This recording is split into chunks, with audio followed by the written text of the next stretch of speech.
Querido povo de Deus, neste santuário de Nossa Senhora de Guadalupe, Jesus das Santas Chagas, nós estamos em plena novena, contínua e permanente. Nossa Senhora de Guadalupe, que sejamos fiéis nos calvários da vida. Portanto, é o 9º dia. Claro que a intercessão a Nossa Senhora é permanente e contínua. E nós aqui, principalmente nas quartas-feiras, que chamamos de quartas-feiras marianas, elevamos na presença da Mãe todos os pedidos. Mas desde que começamos esta novena perpétua, nossa súplica é pelos doentes e pelos desempregados. Mas esta novena que hoje se celebra o 9º dia, começou no tempo da Quaresma. E foi proposital e pensando que não é porque celebramos a Páscoa do Cristo que os nossos calvários deixam de existir. Infelizmente, enquanto estivermos peregrinando nesta terra, como diz a Salve Rainha, não sei se você tem tanto gosto, mas eu tenho de rezar esta oração e a recomendo e muito. Nós, degredados filhos de Eva. Os nossos calvários se faz disso porque somos degredados, que quer dizer afastados do paraíso pelo pecado dos nossos primeiros pais. Exilados, degredados é um sinônimo de exilado. E é assim que somos, porque a nossa pátria, o nosso fim último é junto de Deus. Mas enquanto peregrinos nesta terra, vivendo e chorando neste vale de lágrimas, não foi por acaso que o 11º capítulo, eu nunca deixo de citar Maria nos livros, fiz questão de citar neste, não sei quem já leu, quem adquiriu, depois eu posso, quem tem nas mãos, eu fazer a dedicatória, eu explico a Salve Rainha, e gente, é de uma beleza, é de uma profundidade, de uma teologia tão grande, que benditas são as nossas avós e nossas mães que rezavam mais do que nós, porque pelo que eu percebo, reza-se a Salve Rainha só quando reza-se o rosário, que por sinal, reza-se muito pouco, apesar de Maria ter pedido tanto. Mas os nossos calvários, eles vão e vêm, é uma tensão que nós vivemos constantemente. Por isso, como é bom saber que mesmo nos calvários que se sobrepõem à vida, que a gente não escolhe, Maria está conosco. Nossa Senhora nos auxilia, não estamos sozinhos. Como é importante a gente ter essa consciência e poder dizer, aconteça o que acontecer, Mãe, eu me rendo, eu me coloco sobre os seus cuidados. Parece tão meloso, dá uma impressão de meloso, mas não é. Uma das coisas que mais um filho, uma pessoa doente, é saber que na sua doença alguém vai cuidar de você. É ou não é? Não sei vocês, mas por exemplo a Covid deixou uma realidade muito difícil, que a pessoa tinha que se trancar num quarto, fechar a porta, e o cuidado era muito comedido. A maioria das pessoas que eu conversei dizia, não era tanto Covid, sim, o medo de morrer, principalmente na primeira fase, mas é estar sozinho. E como é bom a gente pensar que quando a gente estiver doente, tem alguém que vai cuidar de nós. Não é confortante isso? Porque todos nós temos as nossas dificuldades. Eu digo a mesma coisa em relação a Nossa Senhora. Nas nossas doenças, sejam elas espirituais, sejam doenças afetivas, sejam doenças emocionais ou físicas, crer: mãe, eu me entrego aos seus cuidados. Mãe, eu peço a tua ajuda. E é impressionante, meus irmãos, hoje eu atendi no rádio uma senhora, razão pelo qual rezei para o filho dela, que ontem faleceu.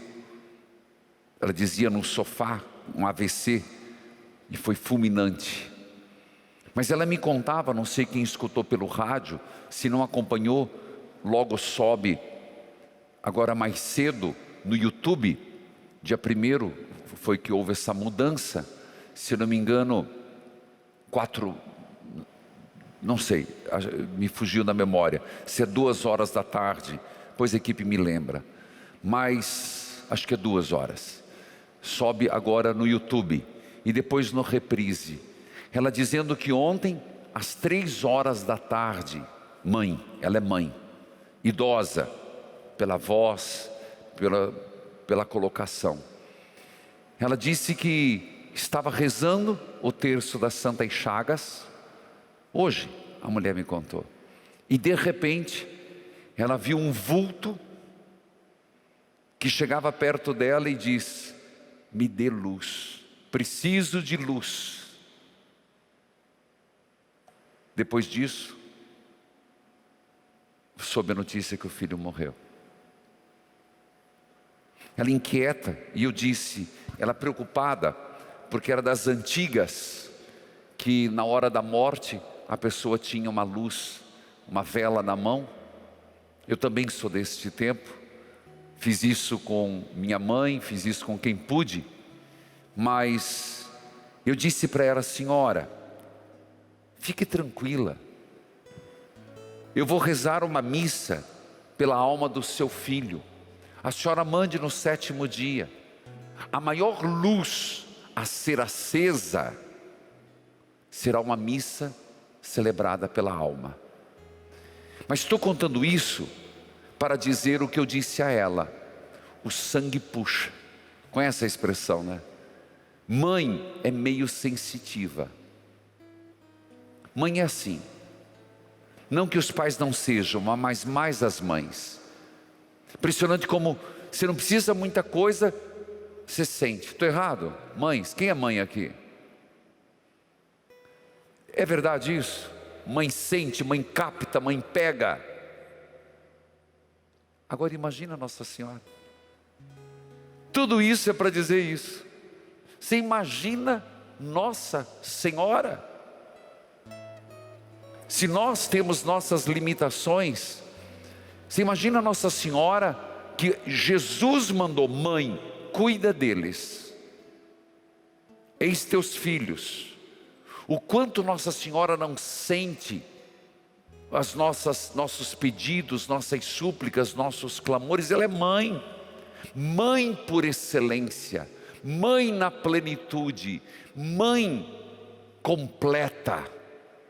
Ah, filho, como é bom ser católico e ter essa devoção a Nossa Senhora, e a gente poder se reunir aqui, pessoas que estão sempre, pessoas que nos visitam de outras localidades, como a caravana hoje de Belo Horizonte, o padre que também nos visita, e agradeço muito o padre Alberico, a sua visita de Itapeva, mas aqueles que estão nos acompanhando pela televisão. Eu queria que você, nesse momento, antes de eu continuar e entrar no Evangelho, tão próximo do Dia das Mães, e eu tenho feito mãe de todas as mães, Maria.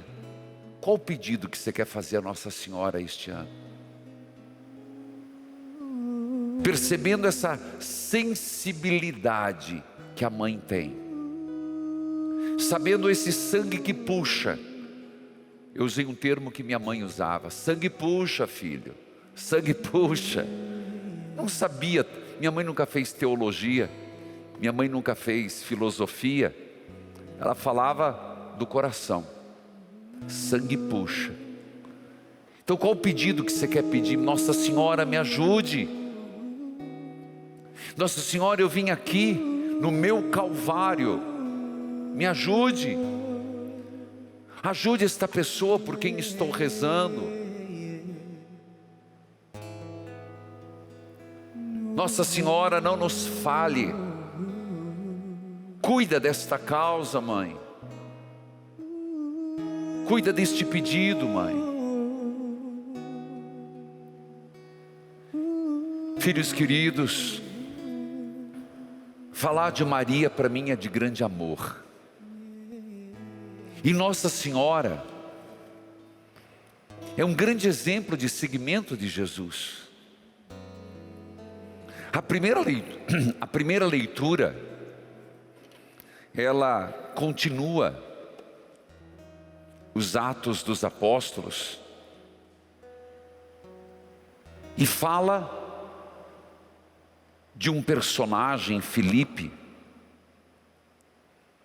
um homem que, como diz o texto, as multidões o seguiam com atenção, escutavam o que Filipe falava, dizia, e todos unânimes o escutavam por via os milagres que ele fazia.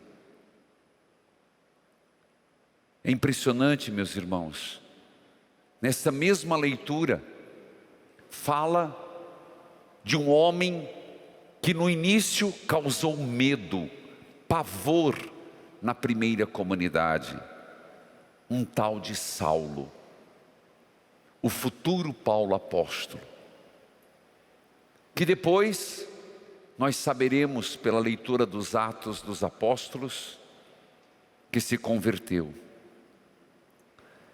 Mas é impressionante perceber que neste início da igreja, hoje quarta mariana, Nossa Senhora estava com eles.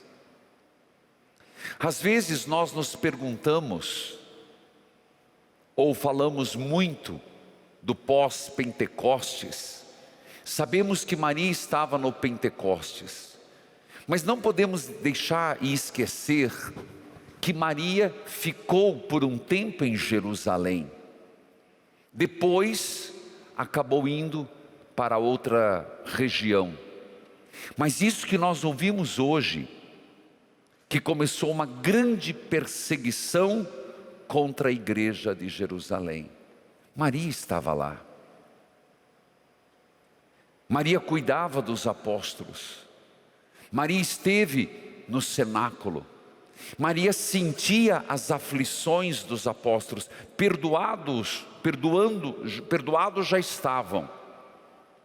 Maria já os tinha perdoado, assim como Jesus o fez na cruz. Então Maria vive todo esse dilema de uma igreja que está começando, a igreja do seu filho. Ela vê o que está acontecendo em Jerusalém. Ela vê Saulo se levantar contra a igreja. Ela vê Filipe. Ela ficou sabendo que Tiago foi decapitado. Maria acompanhou Pedro, que foi preso. Queridos irmãos, o coração da mãe, o coração vigilante e orante de Nossa Senhora, era para que aqueles apóstolos que Jesus tinha confiado a missão, conseguissem levar adiante a missão. Eu quero enfatizar isso, porque o papel orante de Maria na igreja nascente foi de grande valia. Maria, nas suas preces, certamente pedia a Pedro, João, Filipe. Este Filipe, que citado hoje, diz que todos unânimes o escutavam e de muitos possessos saíam espíritos maus, dando grandes gritos. Numerosos paralíticos e aleijados foram curados. Era grande a alegria naquela cidade. Maria presenciou tudo isso. Eu diria que Maria está rezando hoje pela mesma igreja do Cristo, agora com outros nomes.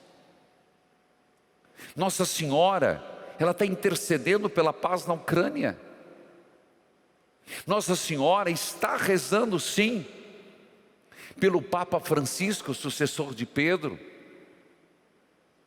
Nossa Senhora está rezando pela unidade da nossa igreja. O calvário que nós vivemos hoje, de divisões, de discórdias, que vivemos internamente. Então Maria não descansa no céu, ela é intercessora no céu. E a mesma preocupação, e enfatizo isso, porque a igreja está nos cuidados de Maria. Assim como ela intercede por mim, se é que pedimos, intercede por você, pela tua família, pelas nossas causas, Maria intercede pela igreja. Esta é a primeira leitura.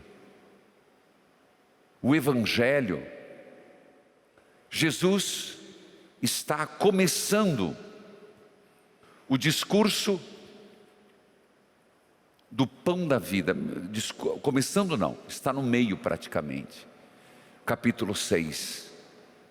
Mas hoje, o Evangelho, ele fala: eu sou o pão da vida. Essa é a afirmação principal. A igreja nasce comendo o corpo e o sangue de Cristo, na quinta-feira santa. Um dos sinais da ressurreição foi ao partir o pão que se deu a conhecer. Maria comungou. A primeira que comungou quando na encarnação. Mas certamente Maria participou em muitas missas celebradas pelos apóstolos. Foi a primeira que comungou na encarnação. Mas depois da morte e ressurreição, participou de muitas missas com São Pedro, com São João, principalmente João, que exatamente por causa desta primeira perseguição dos Atos dos Apóstolos, eles tomaram uma decisão: vamos tirar Maria de Jerusalém. A tradição nos ensina que foi neste momento que João tirou Nossa Senhora e a levou para uma ilha grega, Patmos, e lá ficou. Foi para protegê-la. Mas Maria foi a primeira que se saciou do pão da vida. Eu sou o pão da vida. E onde a vida foi gerada? No útero de Maria. Lembremos, meus irmãos, não há Nossa Senhora sem Jesus. Não há Maria sem o Filho. Portanto, por aqui já é o suficiente para nos perguntarmos: qual o valor que a Eucaristia tem na minha vida? Tenho questionado muito a quem se diz católico e não comunga. Podendo não comunga, eu não consigo entender. Podendo não valoriza. Mas também um questionamento: como nos preparamos para este momento? Se aproximar da Eucaristia carregando uma decisão de ter raiva. Eu digo decisão, você entendeu? Porque às vezes, por mais que a gente queira perdoar, a gente não consegue de uma vez.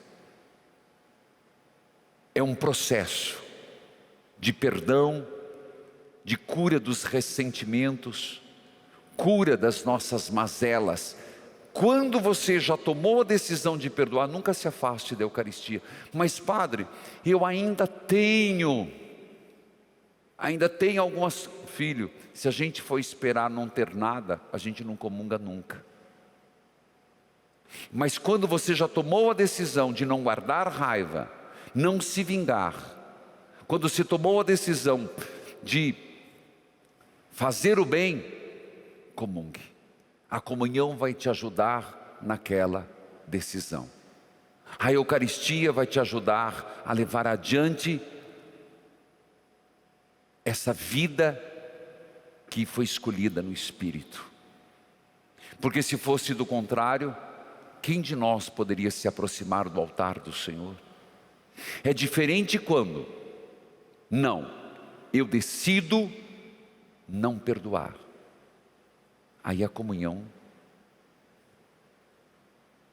fica estranha. Eu decido diferente do que Cristo pensa. Aí a comunhão fica um tanto diversa da decisão tomada. Eu sou o pão da vida. E Jesus diz duas coisas que um judeu entende muito bem. Quem tem fome e sede, vem a mim. Meus irmãos, quem foi criado no deserto, e praticamente Israel, o povo judeu, viveu no deserto. A experiência de um judeu é de muita sede, uma escassez de água. Lembre da samaritana, foi buscar no poço de Jacó ao meio-dia. Lembre o quanto falta água naquela terra, antigamente e no tempo de Jesus também. Então eles sabiam que é sede. Eles sabiam, eles não tinham como nós caixa d'água, eles não tinham como nós água na torneira, a fartura de água que nós temos no Brasil. Água é algo preciosíssimo, inclusive no tempo de Jesus, a ponto dele dizer: quem der um copo d'água não ficará sem recompensa. Fome. Tanto que a maior visão de paraíso que eles têm é uma mesa farta, com muitas iguarias. Eles tinham muita fome, muita escassez de comida e de água. É para esse povo, porque para nós não significa muito hoje, mas é para este povo que Jesus diz: vocês vivem famintos, vocês vivem sedentos. Quem comer deste pão, sou eu, nunca mais terá fome, nunca mais terá sede. Primeiro ponto, lembremos que fome, alimento, é uma necessidade de sobrevivência. É algo que está inato no ser humano. Se você não comer, você morre. Se você não beber água, você morre. Então, quando nosso Senhor compara e explica fome e sede, Ele está falando a tua necessidade básica, aquilo que é como oxigênio, alimento e água, eu te sustento. Para nós, meus irmãos, segundo ponto, por mais que não temos escassez de água e não vivemos famintos, felizmente, apesar que muitos têm escassez de comida, nós temos que entender isso no plano espiritual. A nossa fome de felicidade, a nossa fome de dignidade, a nossa fome e sede, todos nós temos uma sede. que não é de água, mas é uma ânsia. É impressionante, tem gente que tudo acha que é depressão e angústia. Eu tenho dúvidas disso. Tenho dúvida. Essa ansiedade que às vezes a pessoa tem, ela não é por toda ruim. Se você começar a tomar um remédio, um calmante, um psicodrópico, a ponto de tirar todos os seus anseios, não sei quem já fez essa experiência, às vezes numa troca de remédio, até ajustar, a pessoa fica sem vontade nenhuma. Ela não tem vontade de nada, não tem vontade de dormir, não tem vontade de comer, ela fica lá, parada, dopada. É a pior sensação que tem. Uma certa ansiedade, desde que isso não prejudica, é essa sede. O que é essa sede, essa ânsia? Ânsia de ser pessoa melhor. Tem algo em mim, Padre, que me pede. Tem algo, Deus, que eu quero mais. Isso não é ruim. Isso está representado na sede, que não é de água, mas é de crescimento, sede de maturidade, sede de paz, fome de dignidade, sede daquilo que os santos explicam no casamento, no matrimônio unitivo, da amada e o amado, nossa alma encontrando Deus. Só isso nos traz felicidade. E Jesus nos diz: eu sou o alimento da tua vida. Eu sou a água que te descedenta. Todos os teus anseios, eu os preencho. Todos os seus vazios, eu posso preencher. Todas as suas buscas encontrarão respostas em mim. Ora, não foi isso Maria? Maria foi uma, entre aspas, uma mulher ansiosa. Foi ansiosa, você entendeu? Entre aspas. Viu o anjo. Viu ou não viu? Dialogou com o anjo. Ela não era uma dopada. O que é que Lucas nos diz? Que depois foi, entre aspas, apressadamente.